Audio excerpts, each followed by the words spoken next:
15절에서 42절까지 옵니다. 요한복음 1장 35절에서 42절.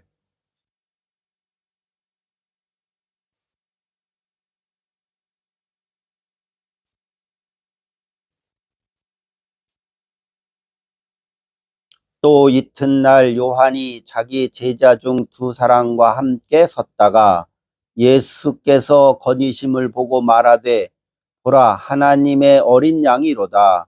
두 제자가 그의 말을 듣고 예수를 따르거늘 예수께서 돌이켜 그 따르는 것을 보시고 물어 이르시되 무엇을 구하느냐. 이르되 랍비여 어디 계시오니까 하니 랍비는 번역하면 선생이라. 예수께서 이르시되 와서 보라. 그러므로 그들이 가서 계신 데를 보고 그날 함께 거하니 때가 10시쯤 되었더라. 요한의 말을 듣고 예수를 따르는 두 사람 중에 하나는 시몬 베드로의 형제 안드레라. 그가 먼저 자기의 형제 시몬을 찾아 말하되 우리가 메시아를 만났다 하고, 메시아는 번역하면 그리스도라. 데리고 예수께로 오니 예수께서 보시고 이르시되 네가 요한의 아들 시몬이니 장차 게바라 하리라 하시니라. 게바는 번역하면 베드로라. 아멘. 오늘 이 본문 말씀 중에 요한의 두 제자가 예수님을 따르는 사건을 기록하고 있습니다. 대개 예수님께서 제자들을 부른 사건들을 보면 마태복음 4장 18절에 나오고 마가복음 1장 16절 이하에 나옵니다.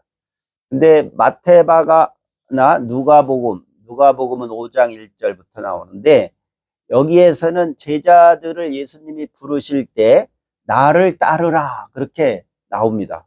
갈릴리 바닷가에서 나를 따르라 이렇게 나오는데, 요한복음에서 제자를 만나는 이 상황을 보면 예수님이 먼저 제자들을 부르시는 것이 아니라 세례 요한이 저 하나님의 어린 양인 예수를 보라 그렇게 말을 하고,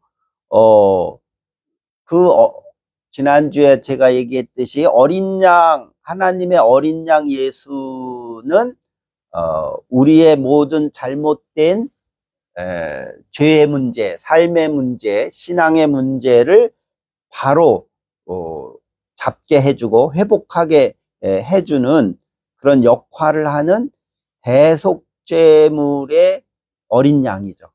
그래서 대신 우리들의 삶을 올바르게 살아갈 수 있도록 이끌어 주시기 위해서 희생양으로 자기 십자가를 진 그 어린 양 예수를 보라 이렇게 요한이 말을 했습니다. 여기 이제 그 과정에 많은 것이 생략되었지만 세례 요한의 제자가 이 말을 듣고 예수를 따랐다. 즉 예수의 제자가 되었다. 그렇게 기록합니다. 그럼 여기 두 사람이 성경에 보면 한 사람은 베드로이고 한 사람은 베드로의 형제 안드레다 이렇게 나오죠. 그 다음에 이제 빌립과 나다나엘을 부르는 장면이 43절 이하에 나옵니다. 그러면 여기 베드로와 그의 형제 안드레는 원래 세례 요한의 제자였다 그렇게 나오죠. 다른 복음서에는 베드로나 안드레가 요한의 제자라는 말이 없습니다. 근데 세례 요한의 제자였던 이들이 이제 예수의 제자가 되었다고 하는 것은 세례 요한의 공동체가 이제 약화되고 이제 예수님의 공동체가 세력이 강화되는 그런 것을 알 수 있습니다. 또 하나는 이 복음서가 쓰여진 후대에 세례 요한의 그 공동체를 계속 유지하던 자들과 예수 공동체를 따르는 자들 간의 갈등이 있었지만 결국은 예수 공동체에 있는 자들의 힘이 더 강화되었다고 볼 수 있죠. 그래서 이 예수님의 제자들의 공동체는 곧 이 복음서가 쓰여질 때는 교회입니다. 교회. 그러니까 요한 공동체가 요한교회죠. 예수님의 제자인 요한은 아니지만 그 요한의 영향을 많이 받은 교회 공동체라고 볼 수 있습니다. 그래서 실제로 요한교회가 터키, 튀르키예에 지금도 있어요. 요한교회. 그 유적이 있는데, 그래서 새로 졌죠. 그래서 아마 요한은 터키에서 말년을 보냈다라고 그렇게 이야기가 전승에 내려오고 있습니다. 그래서 이 요한복음의 교회는 베드로와 안드레가 처음으로 예수님의 제자가 되었다라고 얘기합니다. 즉 베드로는 제자들 중에 제일 먼저 부름을 받은 자이고 또 예수님께서 직접 이름도 시몬에서 케바 베드로라고 했는데 그 바위라는 뜻입니다. 반석이라는 뜻이에요. 베드로라는 뜻이. 그 반석이라는 이름을 주었다는 거예요. 그런데 그 반석 위에 교회를 세웠다고 기록하죠. 그래서 모래 위에 지은 집은 예수님의 비유처럼 모래 위에 지은 집은 바람 불고 비바람이 불고 창파가 일어나면 무너지지만 반석 위에 지은 집은 무너지지 않는다. 그런 예수님의 비유의 말씀처럼 베드로가 교회의 수장이 돼서 천국의 열쇠를 맡았다. 그 정도로 베드로를 아주 중시하게 초대교회가 여기는 것을 볼 수 있습니다. 이렇게 시몬 베드로를 예수님께서 직접 부르진 않았지만 세례 요한의 공동체에 머물러 있던 사람이 예수를 따르게 되었다고 나옵니다. 근데 그 베드로의 신앙을 보면 6월절 날 예수님이 유다가 그 배신을 해서 예수님이 그 로마 병정들에게 잡힐 때 베드로가 칼을 빼서 거기 병사 중에 한 사람의 귀를 잘랐다 그렇게 나오죠. 근데 왜 칼을 가지고 다닐까? 그 당시 어부들은 자기가 작업하는 칼을 가지고 다니기도 했고 또 세례 요한의 제자의 모습을 거기서 볼 수 있는데 세례 요한은 그 공동체의 특성은 열심당원, 젤롯당이라고도 말합니다. 젤롯당, 열심당원. 그래서 로마에 저항하고 로마에 반발해서 쿠데타를 일으키는 그런 조직입니다. 젤롯당. 그 사람들 중에 한 사람이 베드로인 거예요. 그래서 베드로는 폭력을 통해서라도 혁명을 해야 된다. 로마와 맞서야 된다라는 그런 신조가 강한 사람이죠. 그래서 칼로 맞서는 그런 베드로였지만 우리가 복음서 나중에 보면 베드로가 예수님을 3번 부인했다고 하잖아요. 나는 모른다. 자기가 살기 위해서 3번 부인을 했는데 전설에 의하면 베드로가 회개하고 그 다음날 회개하고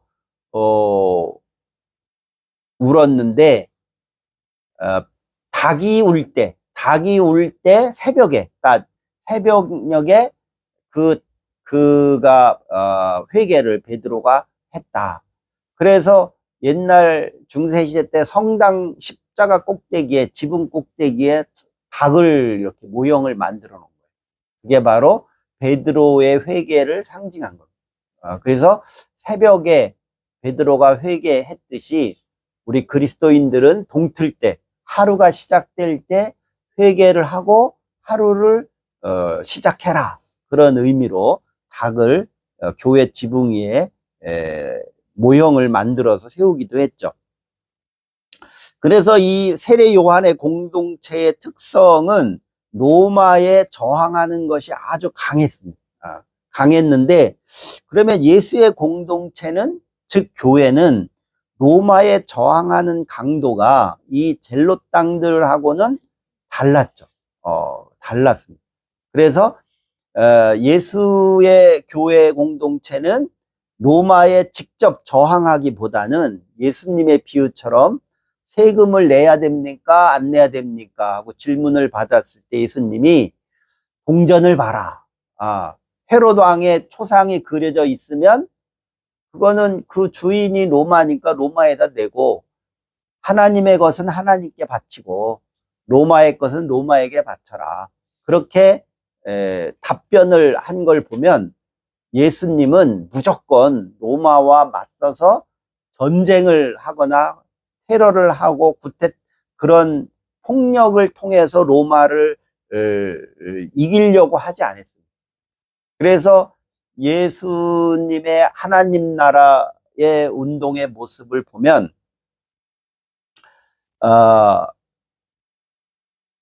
로마가 그 공동체를 핍박하는 것이 사실이고, 또 유대 종교 지도자들이 핍박하는 게 사실이지만, 그들과 폭력으로 맞서기보다는 그들을 사랑해야 된다라고 하는 사랑의 메시지를, 복음을 증거한 거예요. 그래서 하나님 나라는 폭력의 조직이 아니라 사랑의 공동체인 거죠, 교회가. 그래서 교회는 누구든지 하나님의 사랑을 증거하고 실천하는 장소가 바로 교회고, 거기에 하나님의 나라가 이루어진다라고 봤습니다. 그래서 칼을 쓰는 자는 칼로 망한다. 예수님이 하신 말씀처럼 교회는 폭력보다는 그리스도의 사랑으로 세상을 변화시키려고 했죠. 또 하나는 이 하나님의 운동에서 예수님이 강조한 복음은 세상을 변화시키기 위해서는 너희들의 신앙과 너희들의 삶이 변화가 먼저 이루어져야 된다라고 하는 것을 강조합니다. 그래서 교회는 우리가 구주인 예수 그리스도를 영접하고 우리의 믿음을 통해서 우리의 삶이 변화가 이루어지는 그 시작에서부터 하나님의 나라가 이루어진다고 믿는 거죠, 교회는. 그래서 하나님의 나라를 이루는 원동력은 폭력이 아니라 사랑이다 하는 것을 교회가 증언했고, 그것을 전파했습니다. 어제 뉴스에 우리가 보았듯이 미국이 베네수엘라를 침공해서 지금 전쟁이 또 일어났는데, 그렇게 폭력과 전쟁을 통해서 자기 나라의 이득을 챙기려고 하는 그런 것을 하나님은 원하지 아니하고, 어떤 사람이든지 누구든지 간에 그들과 함께 하는 것은 하나님의 사랑으로 하나님의 나라가 이루어진다는 것을 깨닫게 하고, 그것을 이루기 위해서 너희가 나를 따르라 하는 것입니다. 그래서 예수님의 제자가 된다고 하는 그 사명은 바로 하나님의 나라를 하나님의 사랑으로 이룩하기 위한 제자의 모습을 예수께서 요청하는 거죠. 그래서 세례 요한의 공동체, 즉 폭력을 통해서라도 로마에게 저항해야 된다라고 하는 그런 아주 레디칼한 급진적인 그런 이념에서 벗어나서 하나님 나라를 이루어가는 그런 신앙의 모습으로 변화하는 제자들의 모습을 여기서 가르쳐주고 있는 것입니다.